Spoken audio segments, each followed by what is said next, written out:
আসসালামু আলাইকুম। আজকে আমাদের ডিসকাশন টপিকস হচ্ছে নোডাল অ্যানালাইসিস। নোডাল অ্যানালাইসিসে যাওয়ার আগে আমরা নোড বিষয়টা আসলে কি একটু জেনে নিই। নোড হচ্ছে কি যেখানে সাধারণত 2 এর অধিক এলিমেন্ট যুক্ত থাকে। ওকে, এলিমেন্ট বলতে বোঝায় register, voltage source, current source অথবা লোড রেজিস্ট্যান্স হতে পারে। ওকে, এক্ষেত্রে আমরা সাধারণত কয়েকটা স্টেপ ফলো করে আমরা অ্যানালাইসিস প্রবলেম খুব ইজিলি সলভ করতে পারি। ফার্স্ট স্টেপ হচ্ছে প্রিন্সিপাল নোড সংখ্যা আমরা বের করে ফেলবো। এই প্রিন্সিপাল নোড সংখ্যা কীভাবে বের করবো?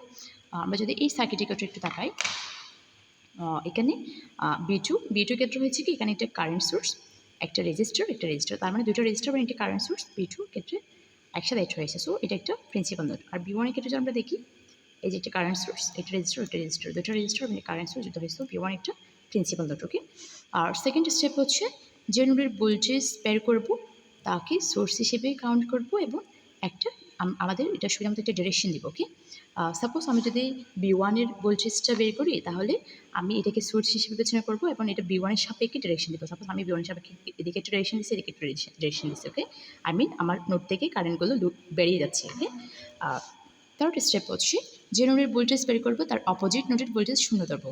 সাপোজ আমি যদি বি2 এর ভোল্টেজ বের করতে চাই, আমি বি1 এর ভোল্টেজটা শূন্য ধরবো। ওকে, এরপর অ্যাট লাস্ট হচ্ছে নোডে আমরা ক্যাসেল অ্যাপ্লাই করবো। ওকে, যেহেতু আমাদের এখানে দুইটা প্রিন্সিপাল নোড রয়েছে, এটা বি2 অ্যান্ড বি1।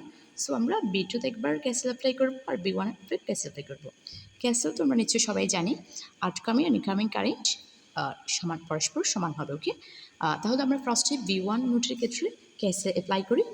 বি1 এর ক্ষেত্রে ক্যাসেল অ্যাপ্লাই করতে হচ্ছে কি হলে এটা সাপোজ এটা বি1, তো বি1 এর ক্ষেত্রে আমরা একটু খেয়াল করে দেখতে পাচ্ছি এখানে একটা এখান থেকে একটা কারেন্ট বেরিয়ে যাচ্ছে, i3 কারেন্ট আর i1 কারেন্ট বেরিয়ে যাচ্ছে এবং এখানে 5 এম্পিয়ার কারেন্টটা ঢুকতেছে। সো আমরা খুব ইজিলি দিতে পারি 5 ampere equals to i3 plus i1। Okay, 5 i3 plus i1 equals to 5। ওকে, তারপর হচ্ছে আমরা যখন বি2 এর ক্ষেত্রে ক্যাসেল অ্যাপ্লাই করবো, বি2 এর ক্ষেত্রে হচ্ছে কি এখান থেকে এই যে i2 কারেন্ট বেরিয়ে যাচ্ছে, i3 কারেন্ট বেরিয়ে যাচ্ছে, এরপরে 5 এম্পিয়ার কারেন্ট বেরিয়ে যাচ্ছে, তারপরে হচ্ছে এদিকে 10 এম্পিয়ার কারেন্টটা ঢুকতেছে। ওকে, সো আমরা ইজিলি লিখতে পারি 10 equals to 5 plus i2 plus i3। ওকে, কারণ এখানে হচ্ছে এটা 10টা ঢুকতেছে আর বাইকগুলো বেরিয়ে যাচ্ছে। সো আউটকামিং ইনকামিং ইকুয়ালস টু তার মানে পরস্পর সমান হবে। আউটকামিং ইনকামিং কারেন্টের আসা যাওয়াটা পরস্পর সমান হবে। তারপরে এখানে আমরা যেহেতু i3, এরপর i3 i1। ওকে, এক্ষেত্রে আমরা আরেকটা বিষয় ডিসকাস করতে পারি। সাপোজ 1 নাম্বার ইকুয়েশন i3 এবং i2 মান বিষয় 3/1 মাইনাস v2 ইকুয়ালস টু 20। ওকে, এক্ষেত্রে আমি যদি আমার i3-র মধ্যে কতটুকু কারেন্ট যাচ্ছে এটা যদি আমি বের করতে চাই, I think w1 minus v2 equals to 4। Okay, 10 equals to এগুলো এখন তো আমরা কিন্তু জানি না i3 এবং i1 এর মধ্যে আসলে কী পরিমাণ কারেন্ট যাচ্ছে। ওকে, সো আমরা এটা